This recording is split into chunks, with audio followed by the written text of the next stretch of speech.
Hello and welcome back to our channel keys90.com friends, जहां हम बात करते हैं रियल एस्टेट में अर्निंग्स और लर्निंग्स के बारे में। फ्रेंड्स, आज का जो टॉपिक मैं कवर करने वाला हूं वो एक बहुत ही इंपॉर्टेंट टॉपिक है और वो मेजरली मेरे जितने भी यूट्यूब फ्रेंड्स हैं या फिर जो मेरे फॉलोअर्स हैं वो कॉमनली मेरे से यही क्वेश्चन करते हैं हमेशा कि हमारे साथ सबसे बड़ी प्रॉब्लम अभी ये आ रही है कि हम क्लाइंट को फर्स्ट लेवल पे तो बहुत अच्छा एक्सपीरियंस देने की कोशिश करते हैं, हमारी मीटिंग्स बहुत अच्छी होती है, हमें लगता है कि 100% ये क्लाइंट हमसे कन्वर्ट होगा। लेकिन नेक्स्ट टाइम जब हम फॉलो अप करते हैं या फिर कम्युनिकेशन करने की कोशिश करते हैं, कनेक्ट करने की कोशिश करते हैं, तो क्लाइंट हमें अवॉइड करते हैं, हमारे फ़ोन कॉल आंसर नहीं करते, हमारे व्हाट्सएप मैसेजेस आंसर नहीं करते, हमारे मेल्स आंसर नहीं करते और उसी की वजह से हम अपना बिजनेस लूज करते हैं। फ्रेंड्स, रियल एस्टेट एक ऐसा फील्ड है जहां पर हमारी income as a real estate agent तब है जबकि क्लोजर या कन्वर्जन है, राइट। एक स्टार्टिंग लेवल होता है, स्टार्टिंग लेवल से जो कन्वर्जन लेवल होता है ये एक बहुत लंबी चौड़ी जर्नी होती है, राइट। इस जर्नी में हमें क्लाइंट से 1 time 2 time 3 time may be 10 और 50 टाइम्स तक हमें क्लाइंट से मीटिंग करनी होती है, डिस्कशन करने होते हैं, तब जाकर एक कन्वर्जन होता है।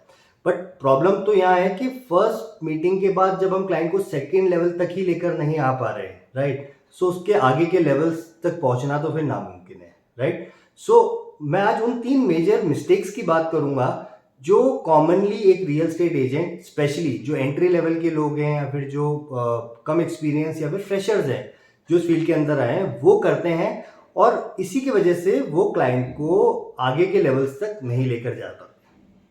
So the first point is about over excitement या फिर ओवर सेलिंग, राइट।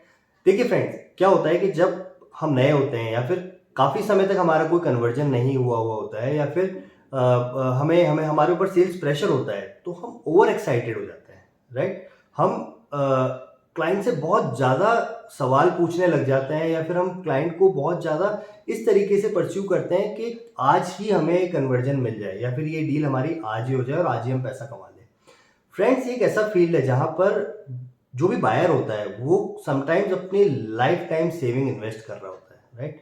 सो एक ऐसा एक फैमिली डिसीजन होता है जहां पर कभी भी फर्स्ट मीटिंग में हम ये एक्सपेक्ट नहीं कर सकते कि कन्वर्जन होगा।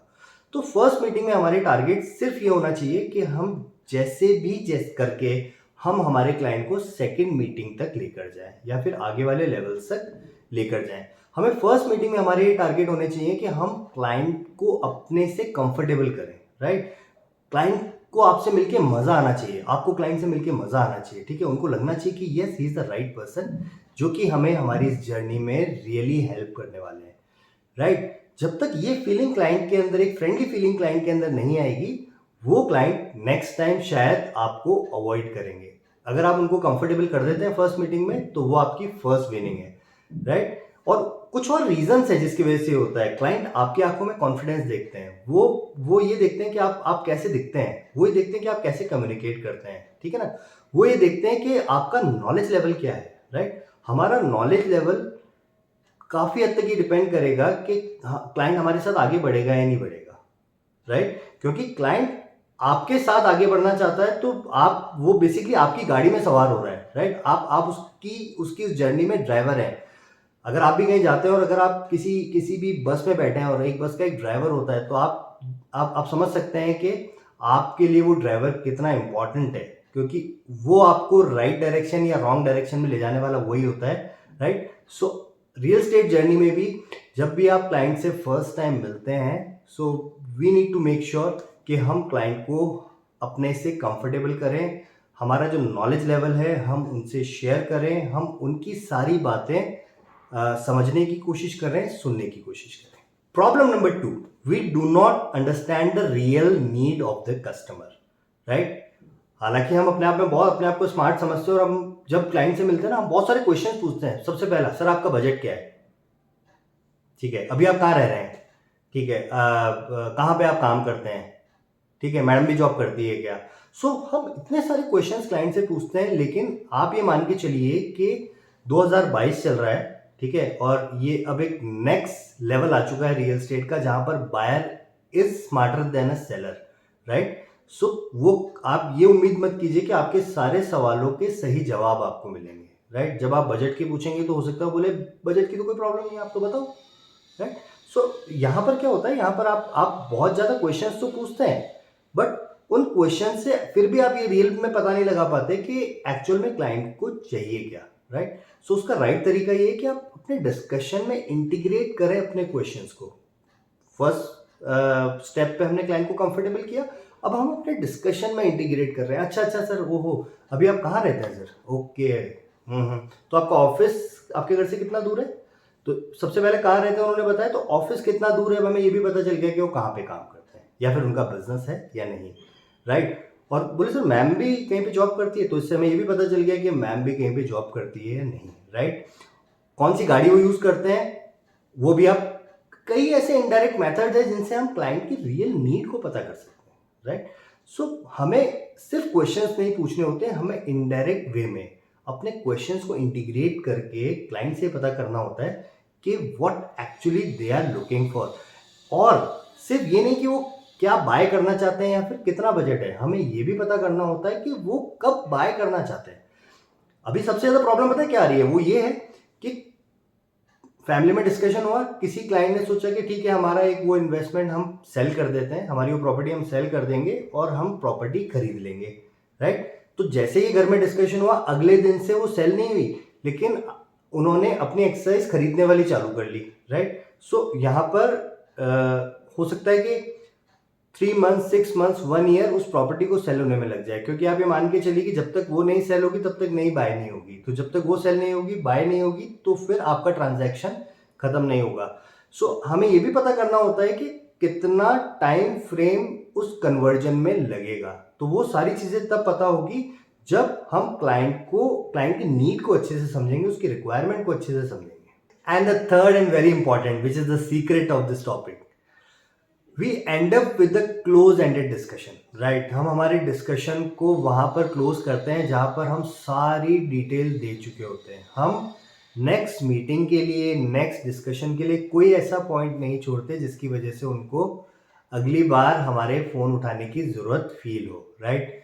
मैं कभी भी फर्स्ट मीटिंग में सारी चीजें खत्म नहीं करता हूं, मैं कुछ ऐसी चीजें छोड़ देता हूं जिसकी वजह से मैं नेक्स्ट टाइम कनेक्ट हो पाऊँ, राइट? कोई ऐसी डिटेल्स या कोई भी ऐसी चीज़ें हम क्या करते हैं, जब हम फर्स्ट टाइम मिलते हैं तो हमने सारी चीज़ें बता दी, पूरा ब्रोशर दिखा दिया अगर किसी प्रॉपर्टी का ब्रोशर है, या फिर सारी डिटेल्स बता दी, सारे प्लान उसी समय व्हाट्सएप पे शेयर कर दिए, सब कुछ उसी समय कर दिया। क्यों? क्योंकि हमें तो लग रहा है डील आज ही होगी, राइट? तो जब हमने सब कुछ कर ही दिया, अगली बार क्लाइंट हमसे क्यों मिलेगा? क्यों? मतलब उनको उनको तो सब कुछ पता ही है ना, राइट? तो हमें जो हमारा डिस्कशन का एंड होता है वहां पर कुछ ऐसी चीजें छोड़नी होती है। फॉर एग्जाम्पल हमें बोलना होता है कि सर मैं ना आपको इसके छोटे छोटे शॉर्ट वीडियोस इस प्रॉपर्टी के है ना, मैं बना के कल या परसों वापस आपको मैं भेज दूंगा, ठीक है? उससे क्या होगा कि आप उनको और डिटेल में देख पाएंगे, जैसे अभी घर पे आपके फादर नहीं आ पाए तो आप उनको भी दिखा देना, राइट? सो एक एक चीज ऐसी आपने बोली जिसकी वजह से अब आप ओपन है उनके पास वापस कनेक्ट करने के लिए, राइट? या फिर कि सर एक इसका डिटेल प्रपोजल बना के ना मैं आपको कल फिजिकली हैंड ओवर कर दूंगा जब मैं उधर से निकल रहा हूँ, ठीक है? तो तब अपन कोई और आपके क्वेश्चंस हो तो आप उस समय भी मुझसे पूछ सकते हैं। तो आप समझ रहे हैं कि हमें नेक्स्ट जो मीटिंग है उसके लिए फर्स्ट मीटिंग में ही कुछ ना कुछ छोड़ना पड़ेगा। मतलब ऐसा नहीं है कि हमें फर्स्ट मीटिंग में ही सब कुछ खत्म कर देना है, राइट? नेक्स्ट मीटिंग के लिए हमें कोई ऐसी चीजें, कोई ऐसे कंस्ट्रक्टिव इंफॉर्मेशन जो उनके लिए बहुत इंपॉर्टेंट है, ठीक है? हो सकता है कि वो फर्स्ट मीटिंग में आपको कोई प्राइस बोलकर गए हो, right? For example 5,000 rupees square feet की कोई प्राइस आपने उनको बोली और उन्होंने बोला 4,000 तक मैं कंफर्टेबल हूँ, राइट? और कहीं ना कहीं आपको पता है कि 4,000 में आप वो डील दे भी सकते हो, तो भी आप उस समय मत 4,000 बोलो। क्यों? क्योंकि आप ये मान के चलिए अगर उन्होंने 4,000 बोला है तो उनका इंडिकेटिव प्राइस है, वो अभी वो क्लोज करने के हिसाब से नहीं आए। तो आपको उनको ये बोलना पड़ेगा कि सर ठीक है अपन एक बार इसके लिए वापस कल या परसों में मैं एक बार डिस्कशन कर लेता हूँ सेलर से और एक बार फिर अपन बैठते हैं। हो सकता है कि मैं इसके आसपास के लाने की कोशिश करूँ, राइट? सो कहीं पर भी फर्स्ट मीटिंग में पहली बात तो ये गलती नहीं करनी होती है कि डील आज ही क्लोज होगी, जल्दबाजी नहीं करनी है। ये जो पॉइंट है ना कि कुछ ना कुछ लेफ्ट ओवर रखना नेक्स्ट मीटिंग के लिए, वो आपके लिए एक की साबित होगा। उस की को आप अपनी नेक्स्ट मीटिंग में यूज कर सकते हैं और वापस नेक्स्ट मीटिंग में कुछ ऐसा छोड़ देना जो उसकी नेक्स्ट मीटिंग तक आपको लेकर जाए। सो ये एक सीक्रेट है, इसको आप यूज करके देखिए और मुझे कमेंट में जरूर लिखना कि आपको इसको इस चीज का कितना बेनिफिट मिला। सो चलिए फ्रेंड्स, ये था हमारा आज का वीडियो। मैं क्विकली एक बार समराइज करता हूँ। सबसे पहला, हमें कभी भी ओवर सेलिंग या ओवर एक्साइटमेंट शो नहीं करना होता है। सेकंड इंपॉर्टेंट थिंग, हमें ये समझना होता है, ये अंडरस्टैंड करने की कोशिश करनी होती है कि रियल रिक्वायरमेंट क्या है। उसके लिए हमें रैपिड फायर क्वेश्चंस करने की ज़रूरत नहीं है, हमें अपने डिस्कशन में इंटीग्रेट करना होता है। डिस्कशन में ये निकालने की ज़रूरत होती है कि what is the capability, capacity, ठीक है, जो इन्वेस्टमेंट साइज है वो क्या है, और कब तक बाय करना है। ये सारी चीज़ें हमें अपने रूटीन डिस्कशन में क्लाइंट से निकलवानी होती है, और ज़्यादा से ज़्यादा पूछने के लिए क्लाइंट को इनवाइट करना होता है। हमें कम से कम चीज़ें क्लाइंट से डायरेक्ट क्वेश्चंस करने होते हैं। And the third important thing, हमें नेक्स्ट मीटिंग के लिए कुछ ना कुछ लेफ्ट ओवर छोड़ना पड़ता है, जिससे कि हम नेक्स्ट मीटिंग के लिए कोई ना कोई ऐसी चीज़ कर पाए कि हम क्लाइंट से कनेक्ट हो पाए। तो फ्रेंड्स, कैसा लगा आपको हमारा आज का ये वीडियो, आप ज़रूर कमेंट में लिख के बताइए। और भी अगर कोई ऐसी प्रॉब्लम जो आप डे टू डे या रूटीन में फेस करते हैं, तो आप हमसे डिस्कस कर सकते हैं अब कमेंट में लिख के। We will happy to help you, right. अगर हमारा चैनल आपने सब्सक्राइब नहीं किया है तो आप प्लीज़ हमारा चैनल सब्सक्राइब कर लीजिए, क्योंकि आने वाला समय रियल एस्टेट के लिए बहुत अपॉर्चुनिटी भी लेकर आने वाला है और बहुत कंपटीशन भी लेकर आने वाला है। Client is smarter than us, हमें वापस इसको रिवर्स करना है, हमें क्लाइंट से स्मार्ट बनना है, राइट। सो हमारे इस चैनल पे हम आपको हेल्प करेंगे आपको और स्मार्ट बनाने में। Thank you so much.